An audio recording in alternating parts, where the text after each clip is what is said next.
साफ कर दिया है। उनका कहना है कि ये जो समन जारी हो रहा है ये गैर कानूनी है, राजनीति से प्रेरित है। तो आज भी अरविंद केजरीवाल नहीं जाएंगे। ये तीसरी बार होगा जब समन जारी हुआ है और अरविंद केजरीवाल ईडी दफ्तर नहीं पहुंचेंगे, सवालों का सामना नहीं करेंगे। लेकिन इस पर सियासी घमासान भी शुरू हो गया है। एक तरफ आम आदमी पार्टी इसे गैरकानूनी बता रही है नोटिस को, वहीं दूसरी तरफ कांग्रेस की तरफ से अगर देखें तो संदीप दीक्षित का ये कहना है कि अरविंद केजरीवाल को पेश होना चाहिए। कानून से आखिर डर कैसा?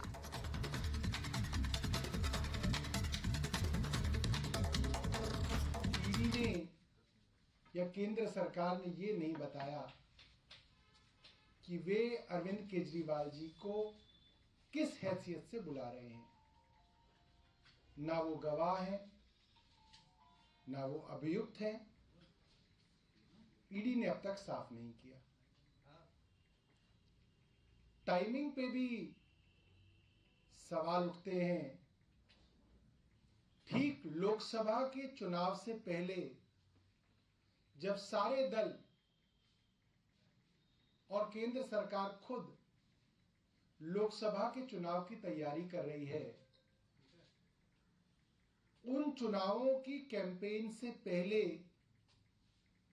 मुख्यमंत्री अरविंद केजरीवाल जी को गिरफ्तार करने की साजिश केंद्र सरकार कर रही है ताकि मुख्यमंत्री लोकसभा चुनाव की कैंपेन में ना जा पाए, उनको जेल में बंद कर दिया जाए। हम सब ये बात जानते हैं, पिछले 1.5 साल से इन्वेस्टिगेशन चल रही है। 1.5 साल हो गया। जब चार्जशीट दायर हो चुकी है, चार्जशीट के बाद इस स्टेज पे अरविंद केजरीवाल जी को क्यों बुलाया जा रहा है? आपकी इन्वेस्टिगेशन तो 1.5 साल से चल रही है, आपको 1.5 साल बाद याद आया? इन सवालों के जवाब केंद्र सरकार को और ईडी को देने चाहिए। लेकिन एक कानूनी प्रक्रिया होती है, वो तो आपको फॉलो करनी पड़ेगी। और मेरे हिसाब से इन्होंने जो किया है वो ठीक नहीं किया है। अन्यथा किसी चीज को एक राजनीतिक पहलू दे रहे हैं। हम मानते हैं कि कई ऐसी चीजें हुई हैं जिसमें ईडी और सीबीआई और इनकम टैक्स को देखा गया कि वो राजनीतिक रूप से काम करती है। लेकिन जो कानूनी प्रक्रिया वो तो आपको करनी है। लेकिन मैं केजरीवाल साहब से सिर्फ एक सवाल पूछना चाहता हूं।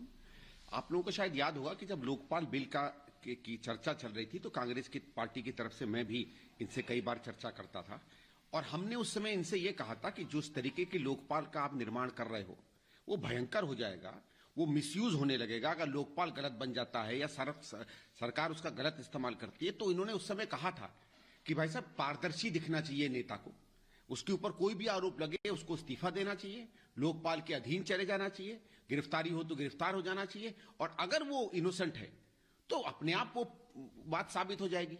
तो खुद अपने कथन पर जिन चीजों पर इन्होंने नेतागिरी की और आज बड़े नेता बने हैं, जिन चीजों को लेकर उन्होंने जनता के बीच में विश्वास अपना कायम किया, ये अपनी बातों पर तो कायम रहे। मुझे तो लगता है कि ये अपनी ही विचारधारा के सबसे बड़े धोखेबाज बनते जा रहे हैं। ये बात ठीक नहीं है। देखिए, आप अगर इनोसेंट हैं तो कोई दिक्कत नहीं है। इसके पहले और ये कहना कि साहब क्यों बुलाया था, ये तो बिल्कुल तर्क की बात नहीं है।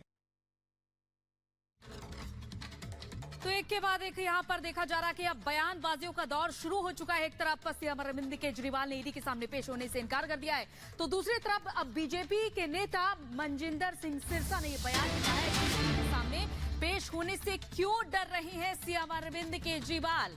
तो देखिए, एक के बाद एक यहां पर बयान आ रहे हैं सामने और बीजेपी हमलावर नजर आ रही है। शराब घोटाले में फंस गई है आम आदमी पार्टी, ये कहना है सिरसा का। साथ ही साथ उन्होंने ये भी कहा कि समन से क्यों डरे हैं केजरीवाल।